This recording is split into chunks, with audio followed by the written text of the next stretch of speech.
তো অবশেষে বেরিয়ে পড়লাম কালীবাড়ির উদ্দেশ্যে পুজো দিতে। আমরা এই 4 জন তো একটু দাঁড়িয়েছি, এত রোদ, একটু ছায়া দেখে দাঁড়িয়েছি গাছের তলায়। তো মন্দিরে যে একবার আসছি।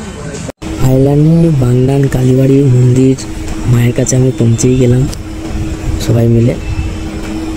তো মন্দিরটায় কাজ হচ্ছে ভিতরে। মায়ের জন্য তো কিনতে চলে এলাম মিষ্টি দোকানে। তো বাইরে রোদ বলে ভিতরে পুজোটা এখানেই নিয়ে নিলাম। বাইরে মন্দিরটা দেখা যাচ্ছে সুন্দর। মায়ের কাছে পুজো নিয়ে ঢুকে পড়লাম আমরা 4 জন।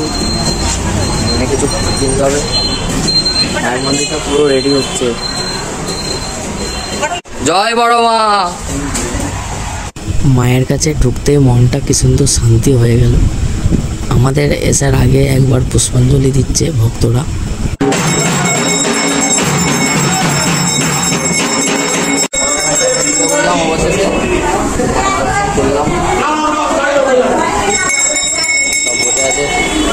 একটু পুষ্পাঞ্জলি দেবো।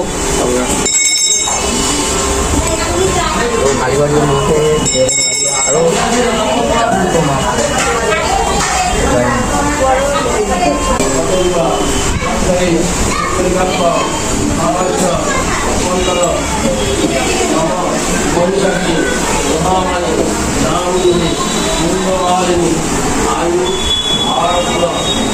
মায়ের মন্দিরটা যদি রেডি হয়ে যেত, তোমার দিকে মায়ের কি সুন্দর মূর্তি দেখাতাম। আরও সুন্দর মায়ের রূপ দেখলে পুরো মন ভরে যায়। জয় মাকে প্রণাম করে নাও তোমরা সবাই বন্ধুরা। এ মা সকলের মনস্কামনা পূর্ণ করবে। এই যে চন্দ্রমিত্তা খাচ্ছি, এটা এত সুন্দর স্বাদ তোমার দিকে বলে বোঝাতে পারবো না। মায়ের পুজো দেওয়া হয়ে গেছে। সব জায়গায় বাতি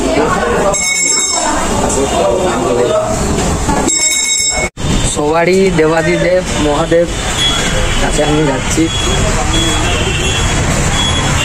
আর মহাদেব গাইস বসঙ্কর বলে বাবার আগেরও একটা ভিডিও বানিয়েছি। বলে বাবার কাছে এলে সবসময় জীবন ধন্য হয়ে যায়।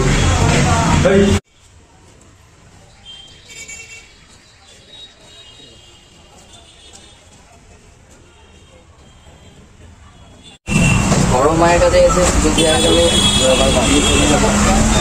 আর বেশি বড় হয়েছে রাত এই 4 জন এসছি। আবার দুর্গাপুজোর প্যান্ডেল।